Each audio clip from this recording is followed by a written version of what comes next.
everyone and welcome back to my YouTube channel. It's Boxing Day, so we've toned down the Christmas bow, but we're still feeling Christmassy, don't worry. Now you're probably wondering, bonus video? What's going on, Michaela? Well, not only did I have to set up my beginning of the year spreads, I also have to, of course, do my monthly setup for January. So to spread the Christmas cheer, I thought, why not make it 2 videos? Why not? So that's what I've done. So if you need some easy watching on your Christmas Day recovery this Boxing Day, take a seat, grab a beverage of choice. I won't judge you if it's alcoholic. I won't judge you if it's peppermint tea. And let's get into it. Okay, so let's get started with this setup for January. And this is a speedy one. I'm going to warn you now. So this month I decided to go with the theme of arrows.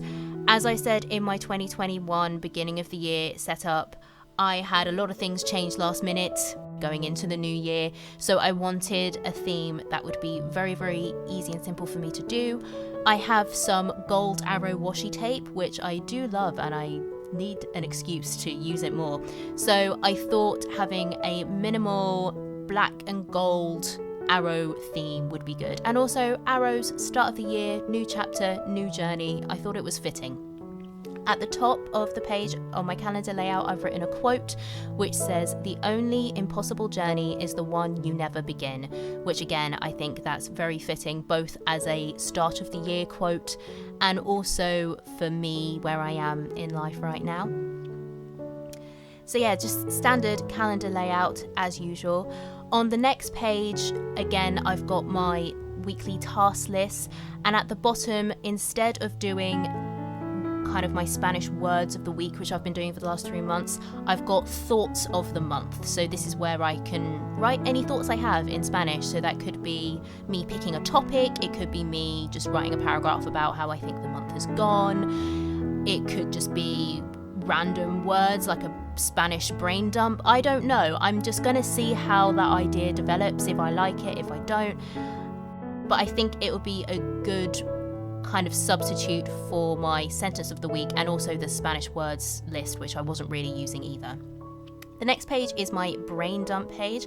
Very, very simple. I've just written ideas, which means ideas. I don't know if you guessed that, at the top of the page. And then as a kind of border, I've just done some arrows at the top and bottom of the page just to give it a bit of structure. The next page I've got is my habit and mood tracker, and this has changed a little bit from last year. I've made the calendars. I've made the calendars smaller so I can fit more in. So this means I can track 5 habits using the calendars, and then my water intake and my mood in the bars at the bottom. And I'm going to see how I go with this. I like that they're smaller. I think it allows me to decorate the page a little bit more if I want to. Obviously, this month I was pressed for time, so I didn't go crazy with the decoration, but if I wanted to, I think it gives you scope for that.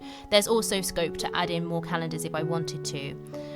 But I also think with habits, a lot of people kind of get their usefulness a bit skewed with it, and I fall into this trap as well. I think it's so easy with habit tracking to make it a stick to beat yourself with rather than an actual useful tool, especially if you struggle to fill in your habit trackers every day.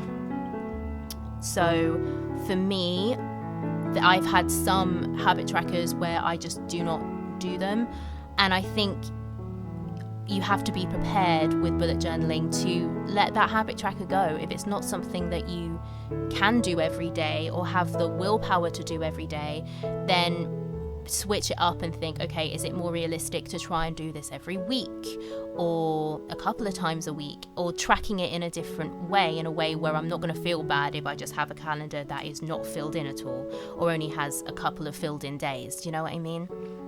And I think that's a difficult line to draw, because it's not helpful to track things that you automatically do every day that are like an ingrained habit that you never have to think about, but also you don't want to be tracking habits that you hardly ever do every day, and it's just going to make you feel bad because you're tracking that you don't do them, if that makes sense. And finally, we've got on to my weekly spread. I told you it was speedy. It's also because I have less pages to set up as well, because I've got rid of the census of the week. And then that means that I don't have an odd number of pages, so I have to think of another page to add in to even it out next to my ideas spread. It's very, very sleek, very concise. So obviously February starts on a Friday, and I just don't see the point in doubling up on days. I don't see the point in having the first half of the December part of the week there. So I've just started from Friday with the 3 rows, and then to fill out the space at the bottom, I've drawn a big box where I'm going to write down my preparations for my new job, which I'm starting on the 4th of January. So this will just be a place where I can write down the things that I need to remember to pack, things that I want to be mindful of. Maybe when I get to my job, any notes on the first day that I think are pertinent to write down, I may well write them here. Although having said that, I don't think I want to give over a lot of space in my bullet journal to my new job. If I need to, I will, but I don't think it's going to be the kind of job where I'm going to need to be bullet journaling about it. So I kind of want to keep it a space where I, keep track of my day-to-day things that I want and need to do. I don't think this is going to be a job where I'm going to be bringing work home, so it's mainly going to be focused on auditions, singing practice, YouTube videos, writing blogs, writing articles, things like that.